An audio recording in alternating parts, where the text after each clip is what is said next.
Good afternoon and welcome to Joe's Rust Shop.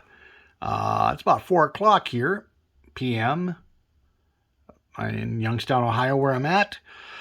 Kind of a gloomy, rainy, drizzly day. Anyhow, picked up this at a swap meet over in Sharon yesterday.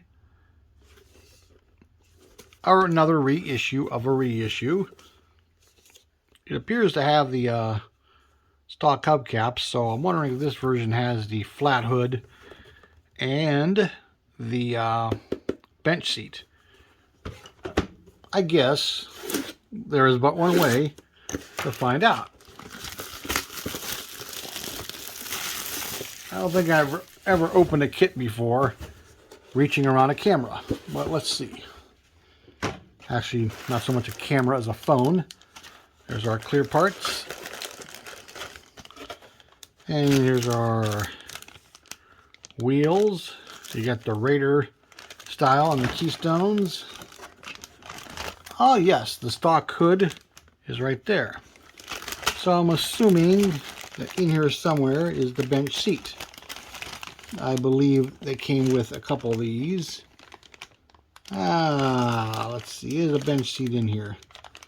I'm not seeing one. I see the buckets. I see the stock flat hood. Well, you know what? Let's open her up the rest of the way. There's no other way I'm going to see in all this stuff. Because I know at one point they issued this kit with a flat hood. And there's our flat hood. And a bench seat, I believe, to make it a stock Fairlane. Even though, technically, it can't be a stock Fairlane because the chassis has been modified for the Thunderbolt. So, I am not seeing a bench seat, but I do see the Thunderbolt hood. Yes, I do not see the bench seat. I thought it had one. I could be wrong. Of course, this is the drag version. This doesn't say it's a 2-in-1 or a 3-in-1 on the box, so I guess that's what it is. So yes, there is no. There's our tail lights. There is no bench seat, but that's okay. As I'd probably build it as a Thunderbolt super stock drag car anyhow, that's just fine with me. What else have I picked up? Well, let's see here. Picked up the 49 Merc wagon. I wish they would reissue this. It seems that Revell issues a lot of kits, keeps them out a short time, and then they're gone. I hope they reissue this. I built this once only as a, or maybe twice, as a slot car body. I never built it as a whole kit. Maybe this time I will. Maybe I won't. Who knows? It's not truly stock, because that's not a Ford engine. That's the Caddy engine from the Merc kit. But you could put a flathead in this and basically make it stock. So I may do that. I may not. Excuse me. Here's one I picked up yesterday. $30.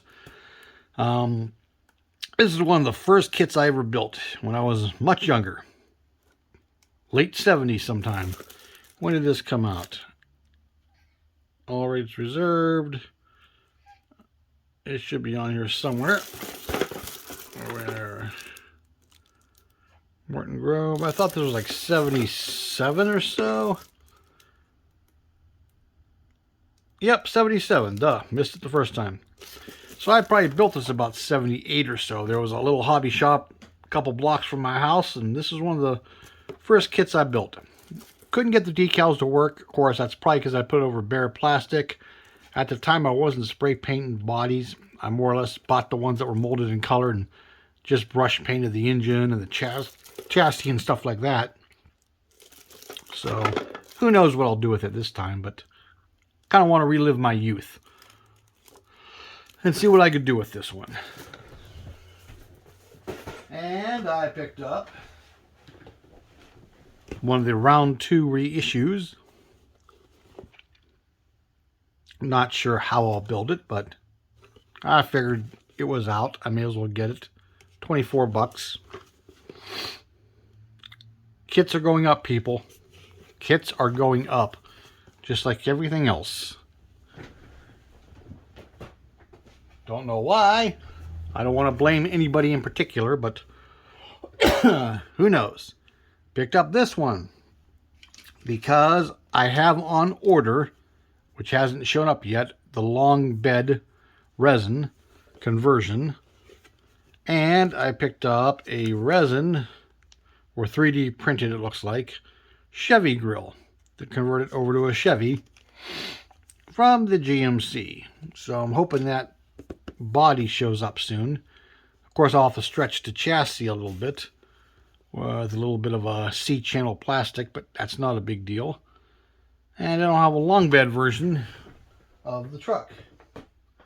And when it comes to kits, I've also picked up a few other little things here and there. Let me show you. Let's see. Oh, here they are. I should have had them down, but I didn't. Picked up this. There's a little dinner for a friend's brother coming up in December, and it's at his bar. And I was thinking of building this, putting in a little bit of a display case, since they have a lot of biker rallies and stuff there, and you know, put this in the Chinese auction they're going to have. That's if I can get it built by December 11th. And between everything else I'm doing, I'm not sure that's going to happen. But I'll give it a shot. Wish me luck. If I get it done, I'll take pics and videos and show it to you. But right now, I don't know. Picked up another one of these. On my other videos, I showed you the one I started. And these are the decals I got ruined in that failed paint job. So I wanted another set of these decals. So I got them. And plus now I have another kit to build too, which I hope to eventually get to. And what else have I picked up lately? Oh, yeah, I picked up a few things. Picked up this last weekend at the hobby shop, Boardman Hobby, in Boardman, Ohio, in fact. One of the best hobby shops there is. And stop out and see Tom. If he ain't got it, he could probably get it. And but yeah, I picked up this little one. I believe this is actually an old Revell kit being issued under Atlantis. I think they're doing that with a lot of kits, but I'm not 100% sure on that being a Revell. It looks like it is. Could be wrong. Oh, picked up this at Big Daddy's Antiques out in Berlin. Craig, I know him. I only paid $35 for it. It's a complete kit. It's opened, but it's complete. And anybody that knows anything about these 4i Mustang kits knows that they go for quite a bit on eBay.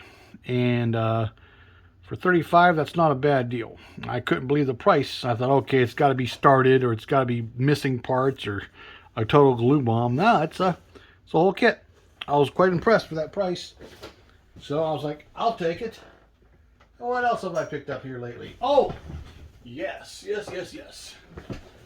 Even though this is going to be reissued soon, by the boxes I've seen online, it looks like it's a Revell Germany kit being reissued. This is basically a Fujimi kit that was labeled as Revell quite a few years back. Now it's back, and $30. It was, you know, an open kit, but it's complete. And I see the new one's going to be probably more than 30. You know, I see it on eBay, and by the time you get shipping in there, you're going to be $40-some to get it. But it's a complete kit. Everything's there. The photo etched parts, the body, the decals, whether they work or not. But I know they sell resin parts for this to upgrade it to a different version. It has a little bubble in the fender and a few other details, and a different hood here, which isn't actually a hood per se because the engine's mid-engined. But yeah, there's decals out there for these too, I believe, to make different versions of the cars that were raced back in the day. So I'm glad to get this. really got into those after seeing that movie, Ford versus Ferrari. Also, been working on Hot Wheels cars. Been stripping them, painting them. Doing a lot of barn find type cars here. But this is one. It's going to get a repaint, some weathering, and some decals. This is pretty much done. I just got the drilling out of the chassis didn't work, so I'll just epoxy this one together or JB weld it. But just put some aftermarket decals, repainted it, cleared it, painted out the grill, because normally the grill looks nothing like that. It's just body color, painted the oil cooler in the front, and all that good stuff. Just added some detail to it didn't have. And the Porsche 956. That's going to be like a weathered race car, you know, barn find when I'm all done. Picked up some wheels from Monoblock for those, for the Hot Wheels. Got them in various colors this time. Green, red, blue, purple, gold. A couple different shades of gold, in fact. Some are bright gold, some are more of a rose gold, like these. I got some of their axle kits to convert them over. And yeah, that's about it. Try to get my butt moving on some of these projects. I got so many going at one time, it's not funny. But that's just the way it goes. I get myself buried. Too many irons in the fire, so to speak. But I just want to do a quick little catch-up video there. And I've also been doing these Hot Wheels. I've been putting them back in their packages, much like Nas does and Rivera does. Put them back in their package and plant them in the store. I got these Rust Shop stickers. I put those on the package and put my name on it. I've put about 3 of them out there in the public so far, and so far nobody's like messaged me on Facebook or Instagram about them. I'm sure somebody bought them because I went back to the stores I planted them and they're gone. So somebody either bought them or stole them, but either way somebody got them. But yeah, I put these stickers on the back of the package, write my Facebook and Instagram info on there, and it's just kind of a way to advertise them. And then if people want more, that's where I could say, yeah, well, I'll charge you so much for them. But we'll see what happens with that. It's only been about a week since I planted them, so maybe, you know, people don't realize how to do that or don't want to. So at the end of this video, you're going to see some pics of some of the cars I did hang on pegs. I'm going to put those pictures at the end.